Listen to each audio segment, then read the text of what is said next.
Welcome to Ben's Podcast.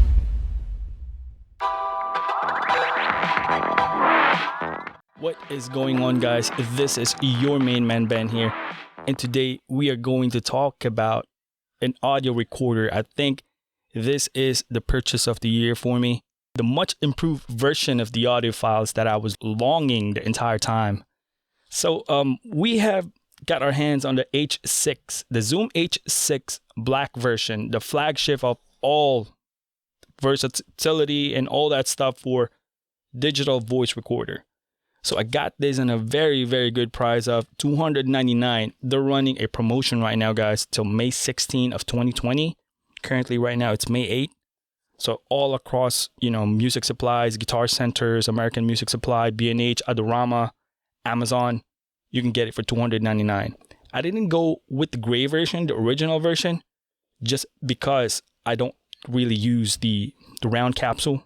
So although I've seen that one that it's on sale as well, with the case, with the capsule, with all that accessories kit that originally came with the gray version.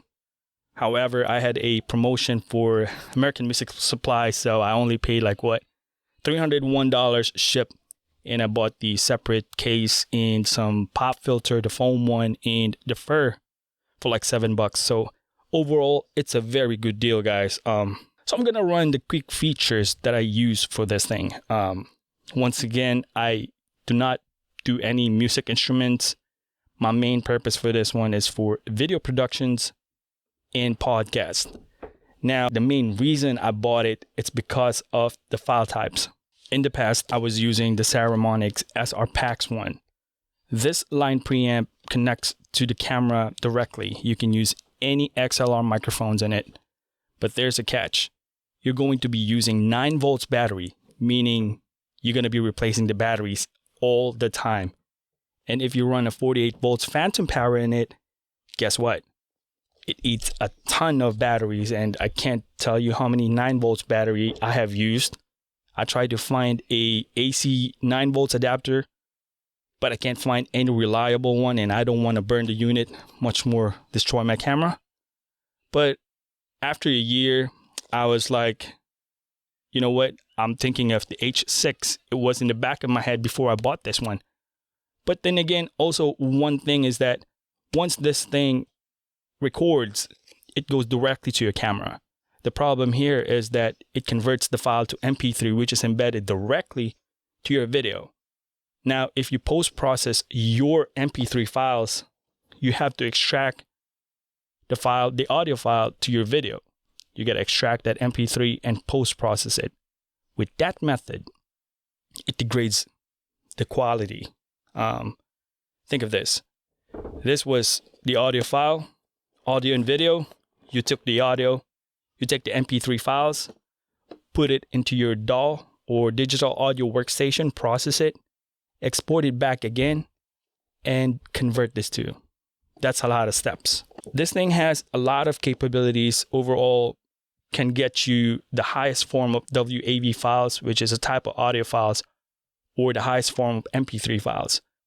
Now, since I use the audio and video production, WAV file is the thickest or richest on the consumer level as far as I can think of. We are at what? We are at 48 kilohertz at 24-bit. What that means is that I have more flexibility of processing my audio files later on post-process than the MP3 files, which is, think of this. If you're shooting a picture, the processing or CPU of the camera process the shot, send it to the SD card as an MP3 files, JPEG. What does that do is that the processing unit of the computer in the camera discards the things that it doesn't need and converts it to JPEG. This is like the raw version of it. It doesn't discard anything, sends it directly to the SD card as a raw format. You have all the flexibility later in post-process of taking care of the things that you want to remove or not. So what does that do is that you got more flexibility on your post-processing where you cannot degrade that much After you post-process your audio files, you sync it back to your video, and there you have it. This is the thing that you see on videos, MTV's Flip Top Battle, where there's dedicated sound men carrying those boom poles with some microphone in it, and they have this thing in their back or in their, some kind of container, and carrying it and following the talent. This is exactly what you're seeing. This is independently connected right now in our camera, although there is a feature, the line out feature, that can be connected here, going straight directly to our camera. But that being said, that's a very, very nice feature, but that would be the same feature of this harmonic, which is the main reason I really don't want to do it. Basically, this is how I just set up my Zoom H6. So channel 1, 2, 3, 4, depending on what channel you got, these are the XLR that you can basically pick. There's only a couple of pads in there, meaning if you put an instrument, you can turn on that pad and it instantly put a -20 on the gain. Because if your instrument's too hot, it will compensate and make it more, manageable. So that's the main reason for those pads. Right now, I only go around 3 to 4 on my gain because of my preamps. Preamps helps a lot, guys.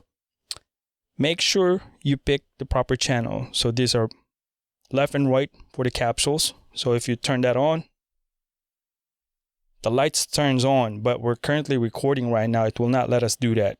But basically, I am at channel number 3 right now. The light is on. When you hit record, the light is on as well. So everything, that's what's happening in the channel or in the line, you will see an activity in here. If you go hot to hot, it's going to go up here. If we peak, like, hey, you see that? Once again, check that out real quick. When we go too hot, it goes up. Basically, that's just it. I mean, from recording perspective, you get the proper microphone, you get the setup. This is just simply straight up approach and a stud. Now, in the side, you can put in the headphones, SD card slot, volume, power on and off button. This is for the menus right here. Scroll up and down and then push for enter. Cool feature right here, guys. You can use this in an interface. So if you got a cable, this will power it up. So power banks are welcome. Those extra iPhone chargers you got, it will power it up too. What else? Rechargeable battery. You go to the menus, you select the batteries for alkaline or NIMH. So if you have a rechargeable battery, you got to pick the NIMH one. So that's about it though. Straight up approach. This is our Zoom H6. And this is the actual testing of the stereo capsule of the Zoom H6. I do not have the foam, so I won't be able to capture anything. So around 5.5 on the gain level on the meter at 90 decibels on the X and Y. This is how it sounds like. Once again, Zoom H6. So we are going to be in our conclusion, guys. What draws me to get the Zoom H6? It's completely versatility in the quality that it brings to the table. Gives me more leverage as a content creator, how I can manipulate or how I can express myself towards the audio files that I'm making. In general, there's tons of features, to be honest, that I won't be using in this one. But given that I know it's there, for example, the X and Y capsule, if I'm going to conduct an on-site interview, I can easily utilize the filters and all that stuff, like the gate, the compressor, the filters, or the EQ. I can definitely make use of that one and pump out content as fast as I can. And knowing that the files that it brings to the table, like the WAV files, the highest form of files, it's going to elevate any of my podcast, video production, And plainly, the form factor is so small. I mean, look at this. I won't be able bringing I'm not going to be bringing any computers outside. I'm planning to do podcasts outside, maybe the deck or in the garage, something fun, something natural, something that I can bring out conversation naturally without, be in a studio environment like this, lights and all that stuff, which is nice. But then again, we're putting a little bit of twist because we want natural, man. We're normal people. We're not celebrities and all that stuff. So we're going to talk. I'm pretty much excited because I also got my second microphone, the XM8500. The second one, I told you, I'm going to link a review. Check the link for this XM8500. I promised you it's an amazing microphone, budget microphone, guys. Under $25. This guy's like $23 shipped. You know what? I'm going to show you the second one. I told you, I got the twin brother. We're ready for podcasting. Portability wise, I can smack 6 lines in here if I want to. Well, right now it's only 4 because I don't have the XLR capsule on top. I really don't think I'm gonna need that. But in the future, I know that it's there. Right now, I can do 4 lines at the same time. It's amazing, guys. Also, I tried leaving the alkaline battery here, plug it in the USB cable directly to the computer, and extracting it without removing the SD card. It worked perfectly fine. So overall, guys, my rating should be, I don't know, man, we should be talking about this. 10 out of 10. Zoom H6 is amazing.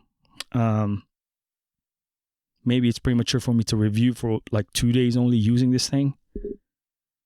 But for the versatility and the improvements that I've seen, I got a lot of preamps here. You got the Behringer, got the Saramonic, I got this mic preamps. In general, I got at least 6 preamps here. So I kind of probably hear differences, but 10 out of 10, like what I said. The black version is amazing. I feel like a Navy SEAL or some kind of military man, but it's amazing. Call of Duty is amazing. I went to the second round of the tournament. We are there. Just a little bit more. But guys, thank you for watching, guys. Always remember, God is good all the time. This your main boy. Peace out.